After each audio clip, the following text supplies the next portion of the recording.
Yeah, look, when a manager is sacked at any level, and obviously I'm a part owner in a football club, it's to poor reflection upon everybody. It means it's not worked. It means the decision making all the way through has not been successful. Means the manager hasn't won enough football matches, and that ultimately everybody loses. Particularly when you're sacking a manager part way through a season, it's very difficult to get an adequate replacement in. Manchester United have been here before. Um, and they're in a challenging position again. But I am surprised that it's happened this morning. I'm not surprised that it's happened. I think that I didn't realise it would happen so quickly. I think the last week or so, some of the press conferences that we've seen, it usually only ends one way. But I did think that they would get through another couple of weeks, try and work out what to do. But obviously, it's become that challenging internally that they decided to do it very quickly, which was a shock this morning at 10 o'clock when I heard the news. Yeah, just on the timeline, I mean, the acceleration of this decision seems to stem from this meeting that we talk about on Friday between Jason Wilcox and Amorim. Now, we've been told that United's bosses felt that his response at that meeting was very negative and emotional, and then we saw the post-match comments at Leeds. Do you feel like his position had simply become untenable? Look, if there was a meeting on Friday morning about the performance against Wolves, between the sporting director and the manager, I'd actually been disappointed if there wasn't a meeting after the Wolves performance. I think as a sporting director of a football club or an owner of a football club, you should be entitled to go and speak to a manager when the team have played like they have against Wolves, and basically Wolves have picked up a point at Old Trafford, only the third of the season. It seems to me that in the last week, Ruben Amorim has decided that he basically doesn't feel supported or he doesn't feel happy. He's called it on. He's obviously in press conferences, um, decided to unleash at times and sort of be emotional and do what he does, which I think has always been honest. He's always done it with integrity. You always felt he was speaking from the heart. We always enjoyed his press conferences. But the reality of it is, when you turn on your bosses, doesn't matter whether you're at a football club or you work in Morrison's, if you turn on your bosses, you're not going to keep your job very long. So for me, the meeting between sort of Jason Wilcox and Ruben Amorim that took place after the Wolves game, that absolutely would take place in every single football club. You know, if Salford City had a game that they lost or drew that was bad, there would be a conversation between the sporting department and the manager, just like there would be from the manager to the sporting department if we weren't getting our targets in the January transfer window. These are conversations that have to happen. There has to be a level of honesty that occurs when there are disappointing performances coming. And look, over the last 5 or 6 weeks, I've done probably every United game apart from the Leeds game and the Crystal Palace one away. And I've actually complimented United when I think they've looked like they've performed well against Bournemouth when they drew 4-4, when they lost at Villa, which was a disappointing result, but I thought there was something in the performance. But some of the performances in the last month, if you look at the Everton game, losing to 10 men when, to be fair, Ruben Amorim kept three at the back against one, whilst they were basically trying to chase a goal against 10 men Everton. The performance against West Ham, everyone's beating West Ham. Manchester United drew with West Ham at home, and to be fair, West Ham could have got more out of the game. Everyone's beating Wolves. Manchester United drew against Wolves. So if you look at some of the performances in the last month, they've really been shocking. However, there have been some bright spots along the way. I actually thought against Leeds, I thought it was a decent performance. I thought it was a good point, and I thought that he could have handled it differently after the game in the press conference, but he didn't. But this Wolves game seems to me be like the killer game. It was a bad one, that. Now, look, you touched on this, Gary, but his reluctance to move away from three at the back seems to have also been a factor. Was this a failure on his part to adapt, or actually is the reality of it the quality and quantity of players at his disposal?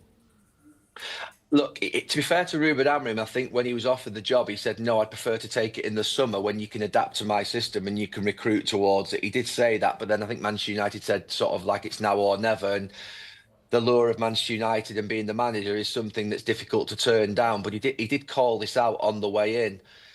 I actually thought that Manchester United would adapt a lot better to the three than they did do. I'm really stunned that over the period of the sort of time that Ruben Amorim has been at the club, that they've continued to play so poorly in that system. Now, I get it; it's a difficult system. Wing backs are challenging. It's not a role that basically young full backs growing up. They don't play wing backs growing up anymore in Europe. Similarly, those two positions that are in behind the centre forward, they're difficult positions because you have to be in the pockets and then you have to run through and then you have to be out to defend sometimes and chase back with the fullback of the opposition team. So there are some quite specialist positions within the system that Ruben Amorim plays, the centre backs obviously as well.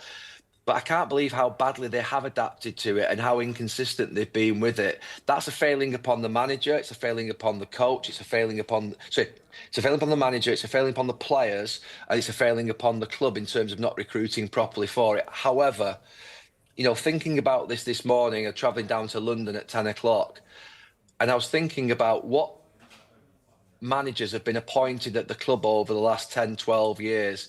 Louis van Gaal had his own philosophy. Jose Mourinho plays a certain style of football. So does David Moyes. Eric Ten Hag, again, a very different style of football, very positional, different to what Manchester United ordinarily would play. Ruben Amorim, a very different style of football than Manchester United would ordinarily expect. I think the experiments have got to stop. Manchester United, and I'm not being Manchester United, look at us, this is what we do, but there is a very good video, I think you can get it online. It's one that's been floating around for about 15 years that Bobby Charlton talks about what Manchester United is as a football club. And I've always been very proud of what that club is. Adventurous, exciting football, playing young players, entertaining the crowd, those fans that pay to come in, that are basically looking for some relief from their job at a weekend and want their entertaining Saturday. Manchester United must take risks and be courageous and play with attacking, aggressive football. There is a brilliant video from Bobby Charlton describing that. Manchester United have got to appoint a manager that fits the DNA of their football club.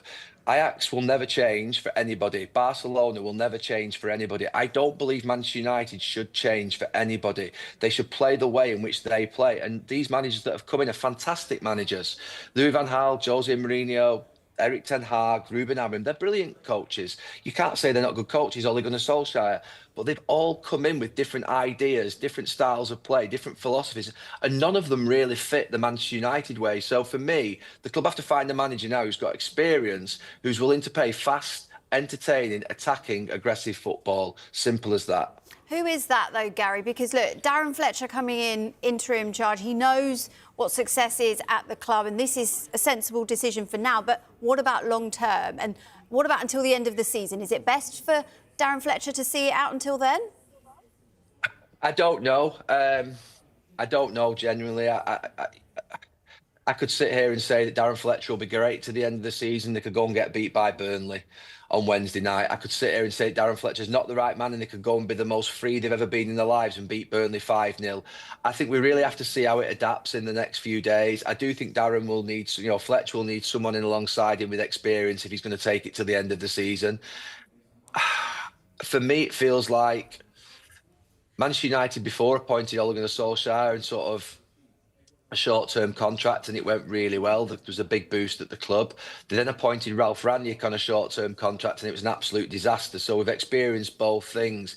If they can get the right man out of the club that fits the sort of criteria that I mentioned before, they should try and appoint someone full-time. If they can't, they're going to have to try and find some form of experienced interim that'll do the job for the next 5 or 6 months. Who do you think, though, Gary, the person you described, who is that for you? Who's going to work as the next head coach in this club's setup? I'll be honest, I think it would be wrong of me to name it. There are coaches that I like. I like Tuchel. I like Simeone at Atletico Madrid. I like Valverde. I think Valverde's a fantastic coach. But are there really opportunities for Manchester United to go and get these coaches? I don't know. I have no idea. But the most important thing is that Manchester United scouting department, recruitment department, sporting director have got their eyes open and basically have been seeing this coming over the last few months and have basically got an idea of what they need to do next and that they're going to come up with that quite quickly. It's been a real struggle for the last 10 or 12 years for all these good managers and coaches that have come to Old Trafford to try and get the results that the club demand. And we can't keep getting it wrong. We've got to get it right at some point. Do you think, Gary, that the title manager is now redundant in the Premier League? And in terms of Amorim, you touched on this about his press conferences. It's been 14 months of sound bites. Do you think he gave his opinion a bit too much? Was he too honest? No, I'm not going to say that because I think a manager who comes into a press conference, look, I think if he was probably being guided by PR specialists and communication specialists, they'd say that he's too emotional. He speaks too much and he gives to the media far too much. But we're in the media. We can't. We get bored to death every single week by people not giving us good lines in interviews. So why should we? I don't think we should be the ones that complain when a manager comes in and gives his all. And to be fair, he's honest and authentic and wears his heart on his sleeve. It wouldn't be perfect PR and comms sort of strategy. But on the other hand, for us in the media, I think we have to welcome it. Look, I don't think it's been sound bites from Ruben Amorim. I think he's meant every single word that he said. I think that is a real, genuine, honest guy. I don't think he's someone who's playing the game like you see some managers do when they come and do interviews and you feel like they're sort of coming out with cliches. That guy never came out with cliches. He was absolutely all in every time he did an interview. I thought he was fantastic at times and would have wanted him to really see him succeed. But what I will say is, if the performances are that poor and the results are so poor, it doesn't matter how likeable you are, how honest you are, how much integrity you've got, you're going to get sacked at a club like Manchester United. What about the players, Gary? Bruno Fernandes, we've seen he's turned down opportunities to leave the club. Is there any danger that he may have a change of heart now? That's not a factor into. I mean, I don't care about that today. I mean, I think Bruno Fernandes has been sensational for Manchester United. He's under contract. You know, he's always given his all, similar to Ruben Amorim has. I think he's someone who's performed brilliantly over 5, 6, 7 years at the club. So I think he's the least of Manchester United's concerns. I think the major concerns for United is to try and get De Ligt and Maguire back as quickly as possible. I'm not quite sure what's happened to them. To get Mainu back fit, to get the lads back from AFCON, obviously when they're knocked out of the tournament or they win it, and try and get as many good players out on that pitch as possible. Because I do think this league this year is below average. I do think this Manchester United team are still in a position whereby they can get into the Champions League. They need an experienced coach who knows how to get them over the line. And Manchester United do need to return to a back four with wide players who can go and basically attack with that. I'm surprised the back three didn't work. I was actually quite excited by seeing it come into play because I didn't think we had a great back four.